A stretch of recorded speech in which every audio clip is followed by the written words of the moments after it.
안녕하세요. 착한폰입니다. 아이폰 13이 새로 출시하면서 바꿔야 할지 고민 중인 분들이 계실 텐데요. 해마다 출시하는 신제품에 대한 유혹이 약하신 분들과 신제품으로 바꿔야 할지 고민 중이시라면 오늘 리뷰할 영상을 통해 유익한 정보를 얻으실 수 있을 것 같습니다. 그래서 이번 영상은 아이폰 13을 이전 모델과 세부적으로 비교해보면서 알아가는 시간을 가지도록 하겠습니다. 먼저 디스플레이를 알아볼까요? 최근 아이폰은 모두 OLED 디스플레이를 탑재했지만 아이폰 12 출시 이전 일반 모델들은 디스플레이가 모두 LCD 디스플레이였는데요. LCD와 OLED의 가장 큰 차이점은 RGB 소자가 자체적으로 빛을 내는지 아닌지 차이라 보시면 됩니다. OLED가 RGB 소자에서 자체적으로 빛을 내지만 LCD는 그렇지 않습니다. LCD는 RGB 소자 자체에서 빛을 내는 게 아니라 백라이트 LED를 활용하였습니다. 이는 여러 층으로 구성되어 있는 디스플레이 내부 특성을 고려하지 못했다는 한계가 있습니다. 검은 화면이나 어두운 부분에 LED 백라이트가 섞여 나오게 되면서 명암비가 좋지 않다는 결과를 보여줍니다. 반면에 아이폰 12 시리즈부터 전 모델에 OLED 디스플레이가 탑재되어 명암비가 무한대로 늘어나게 되었습니다. 그래서 어두운 환경에서 영상을 시청하신다면 디스플레이의 우수한 색 표현력을 느끼실 수 있으며 밝고 어두운 부분을 선명하게 보실 수 있게 되었습니다. 이로보아 아이폰 12 이전 모델 중 아이폰 X, SS, 11 프로 모델을 제외하고 사용하고 계신 분들께서 사진과 영상을 좀 더 몰입감 있게 보고 싶으시다면 신모델로 바꾸시는 이유 중 하나가 될 것 같네요. 다음은 디자인을 알아보겠습니다. 둥근 모서리였던 이전 버전과 다르게 아이폰 12부터는 각진 디자인으로 변경되었는데요. 아이폰 12와 13의 차이점은 다음과 같습니다. 우선 디스플레이 전면부에 있던 스와부가 상단 모서리 끝으로 올라가면서 노치 가로폭은 줄어들고 세로폭은 미세하게 늘어났습니다. 모서리 부분은 전체적인 버튼 위치가 하향되었고 안테나 선과 하단 스피커 홀 부분의 디자인은 같다고 보시면 됩니다. 이제 후면부를 보실까요? 카메라를 보시면 카메라 섬과 렌즈 크기가 증가했는데요. 둘의 크기가 커지면서 카메라 내부에 있는 이미지 센서도 커졌습니다. 디자인을 알아봤으니 이제 기능에 대한 내용이 궁금하시죠? 그렇다면 전작 대비 어떠한 부분이 변화되었는지 설명드리겠습니다. 아이폰의 가장 강력한 무기는 애플이 자체적으로 개발한 iOS죠. 구글의 안드로이드와 대비하여 매우 유연성 있는 모션들이 가능합니다. 그리고 AP 칩과 iOS의 호환성에 있어서 우수할 뿐 아니라 AP 칩셋 자체만으로도 CPU와 GPU 성능이 현존 스마트폰 중에 가장 압도적이라는 건 너무 유명하죠. 아이폰 13 프로 시리즈의 CPU 성능은 정확히 공개되지 않았지만 홈페이지에 새로운 CPU 코어라고 표기되어 있어 전작 대비 개선된 부분이나 13 시리즈의 성능에 최적화가 되어 있지 않았을까 예상합니다. 아이폰 13 프로 시리즈의 GPU는 전작 대비 코어 하나가 증가해서 5코어 GPU가 탑재되어 있고 5코어의 경우 아이폰 12 혹은 일반 13 모델보다 GPU 코어가 1개가 추가되면서 GPU 성능이 30% 이상 향상된 것으로 보입니다. 거기에 새로운 성능 코어들로 인해 기본 앱들과 게임 성능에서 이미 전작들도 충분했기 때문에 이러한 성능 향상은 아마 카메라 성능에서도 체감하실 수 있을 것 같습니다. 뿐만 아니라 디스플레이에서 프로 모델의 경우 10Hz에서 120Hz까지 사용성에 맞게 자동 조절되는 가변 주사율이 적용되어 화면을 스크롤하거나 120Hz를 지원하는 게임, 영상을 보실 때 굉장히 부드럽게 시청이 가능합니다. 더 중요한 건 이번 아이폰 13 프로 모델에서 전력 소모에도 굉장히 큰 성과를 냈는데요. 기존 12 프로 맥스의 동영상 재생 시간은 최대 20시간 영상 재생이 가능했지만 이번 아이폰 13 프로 맥스에서는 AP 성능이 개선되고 가변 주사율이 탑재되어 배터리 소모량도 굉장히 효율적으로 관리가 되어 최대 28시간 영상 재생이 가능하다고 합니다. AP 칩에서 CPU, GPU 외에도 뉴럴 엔진이 탑재되었는데요. 아이폰의 GPU 성능은 기존에도 아이폰의 성능이 좋았지만 뉴럴 엔진으로 XS 때부터 본격적으로 강화되기 시작했는데요. 이때부터 아이폰 자체 학습 능력이 생겨나기 시작했고 타사 제품보다 GPU 성능이 압도적으로 발전하기 시작했습니다. 뉴럴 엔진에 대해 제가 가진 지식으로 알려드려 볼게요. 뉴럴 엔진은 일반 컴퓨터 PC 데스크탑에 들어있는 외장 그래픽카드와 비교해 볼 수 있는데요. 외장 그래픽카드는 GPU에 공급되는 전력이 높아 성능이 우수한 반면에 아이폰 AP 칩에 들어가는 GPU는 물리적으로 작은 크기로 만들어져 있고 자체 배터리만으로 제공되는 전력 공급에 한계점이 있었습니다. 그러나 뉴럴 엔진 개발을 통해 아이폰의 배터리에서 공급되는 저전력으로도 높은 GPU 성능을 낼 수 있게 되었습니다.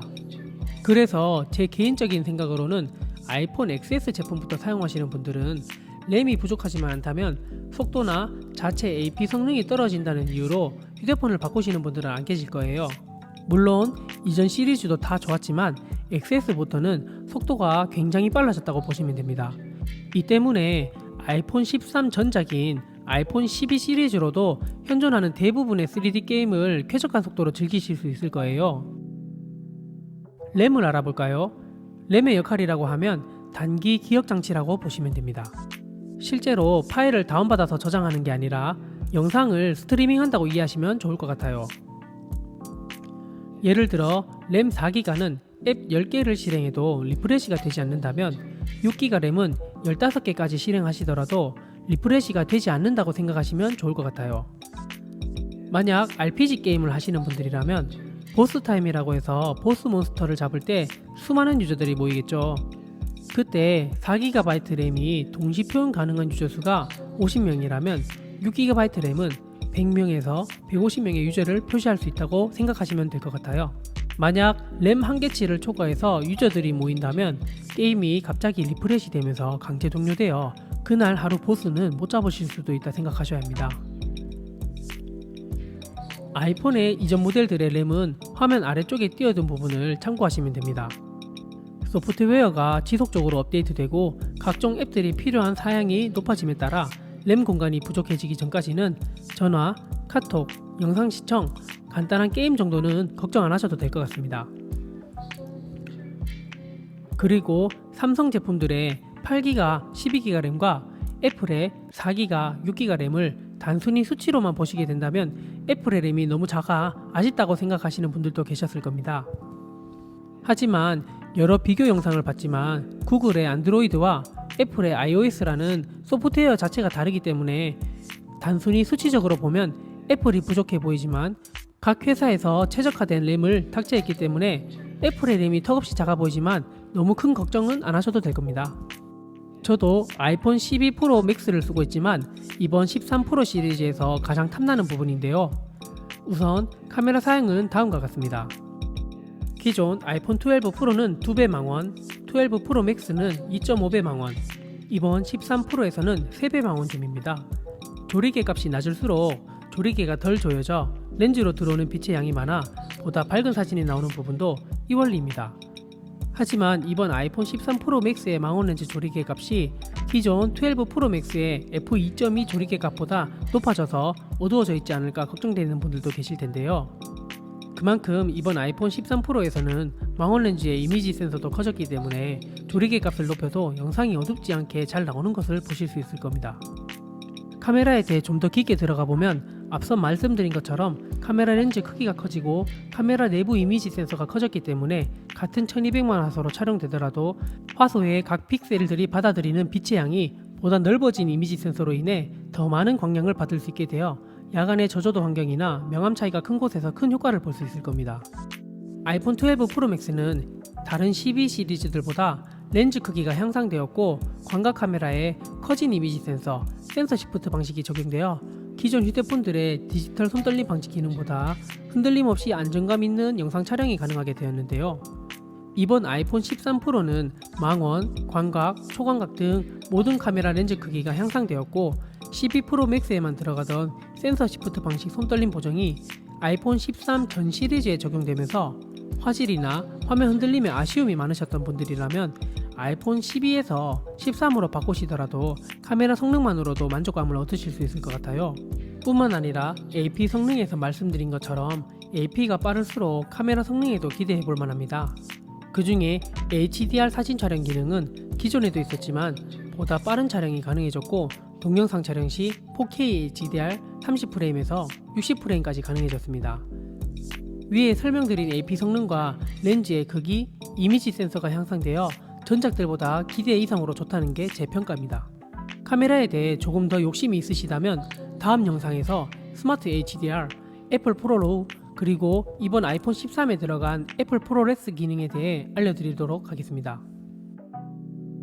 오늘 영상 어떠셨나요? 매일이 소중하고 지금 이 순간 거울에 비치는 내 모습 그리고 내 주변 사람들과 함께 있는 모습을 일상이라고 표현한다면 그 일상을 보다 좋은 카메라로 담을 수 있다는 것이 저에게는 재미있고 소중한 부분이 되거든요. 1, 2만 원이 아닌 100만 원이 넘는 최신 휴대폰으로 바꾸시면서 전화, 문자만 사용하기에는 아깝다는 생각은 든 적은 없으셨나요? 어떻게 보면 나와 함께하는 시간이 가장 많을 수도 있는 게 스마트폰인데 성능이 우수하고 그 값어치를 제대로 활용한다면 결코 아깝지 않다고 생각해요. 이렇게 스마트폰이 단순히 다 똑같은 네모 상자로 보일 수는 있지만 욕심이 생기고 지금 내가 사용 중인 스마트폰을 깊게 할수록 그 값어치를 하는 것 같습니다. 예전에는 특별한 기능들이 하나하나씩 생겨나고 발전하였다면 최근 들어 삼성이나 애플이 최신 스마트폰일수록 AP 성능과 각종 기능, 카메라 성능이 향상되어 보다 최적화된 폰으로 휴대폰의 완성도가 높아지도록 신경을 쓰는 것 같습니다. 오늘 리뷰드린 내용이 누군가에는 작은 변화일 수도 있지만 성능이나 완성도에서 많은 체감을 느끼시는 분들께서도 계실 거라 생각합니다. 스마트폰으로 활용할 수 있는 기능들이 수없이 많아 다음 영상에서도 여러 기능들과 활용 방법에 대해 같이 알아갈 수 있도록 유익한 정보 많이 준비해서 돌아오도록 하겠습니다. 감사합니다.